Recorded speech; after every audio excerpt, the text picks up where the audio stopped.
चंदन चंदन mic घ्या करा on करा माईक सर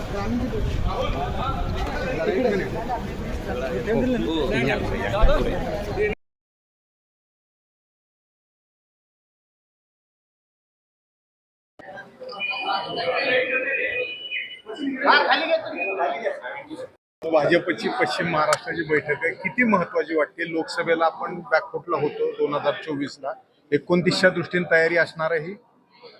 हे पहा, कोणत्याही निवडणुका मतदार यादीवर अवलंबून असतात आणि गेले 15, 20, 25 वर्ष मतदार यादींचं शुद्धीकरण झालेलं नव्हतं.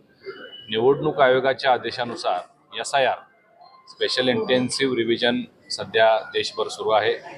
बऱ्याच ठिकाणी दुबार मतदार, मयत मतदार आणि स्थलांतर मतदार या 3 गोष्टी अनेक वर्ष तशाच मतदार यादीमध्ये होत्या आणि तुम्ही बघितलं असेल की पश्चिम बंगालपासून सुरुवात झाली. जवळजवळ 91 लाख लोक दुबार किंवा मयत अशी सापडली. आज महाराष्ट्रामध्ये सुद्धा परवा दिवशीच त्याचा अंतिम सगळा आता सर्वेक्षण पूर्ण झालेलं आहे. एका आमच्या कोल्हापूर जिल्ह्यामध्ये 4,49,000 एवढी मतदार यादीने आता नावं निघालेली आहेत. त्याची दोन्ही कारणं आहेत आणि त्यानुसार भारतीय जनता पार्टीनं अगदी सुरुवातीलाच सन्माननीय मुख्यमंत्री देवेंद्रजी फडणवीस साहेबांनी, आमचे प्रदेशाध्यक्ष रवींद्र चव्हाण साहेब यांनी SIR सुरू होण्यापूर्वीच भारतीय जनता पार्टीच्या सर्व प्रमुख पदाधिकारी, आमदार, खासदार, मंत्री, कार्यकर्ते, अगदी बूथपर्यंतच्या लोकांना त्याचं ट्रेनिंग दिलं होतं की कशा पद्धतीनं आपण बूथ लेवलपर्यंत जे BLO म्हणून काम करणार आहेत त्यांच्यासोबत आमचे BLA जोडले गेले आणि त्यांनी प्रत्येक बूथवर काम करून या सगळ्यामध्ये BLOना मदत केलेली आहे. त्यामुळं आपण बघितलं असेल की या सगळ्या मतदार शुद्धीकरणामध्ये जवळजवळ एक 50-60 लाखापेक्षा जास्त किंवा 1 कोटीच्या पुढं मतदार यातनं शुद्ध होतील आणि जी अंतिम मतदार यादी होईल त्यामध्ये भविष्यातल्या निवडणुका लढवत असताना सोयीस्कर होईल. त्या दृष्टिकोनातून एक विभागीय बैठक आज आपले प्रदेशाध्यक्ष चव्हाण साहेब यांच्या नेतृत्वाखाली सोलापूरमध्ये आयोजित केलेले. पुण्यापासून सगळे जिल्हे, अगदी कोल्हापूर, सातारा, सांगली हे सगळे जिल्हे आज इथं आहेत. आता पुढची दिशा काय ते आजच्या बैठकीमध्ये ठरणार. पण आपण पाहतो की मात्र लोकांपर्यंत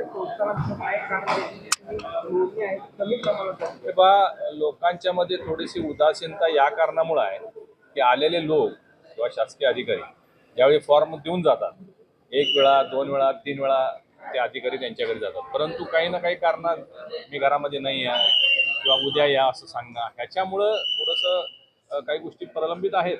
परंतु ते आज तुम्ही जे आता अंतिम मतदार यादी झालेली आहे यामध्ये बहुतांश 80-90% हे काम पूर्ण झालेलं आहे.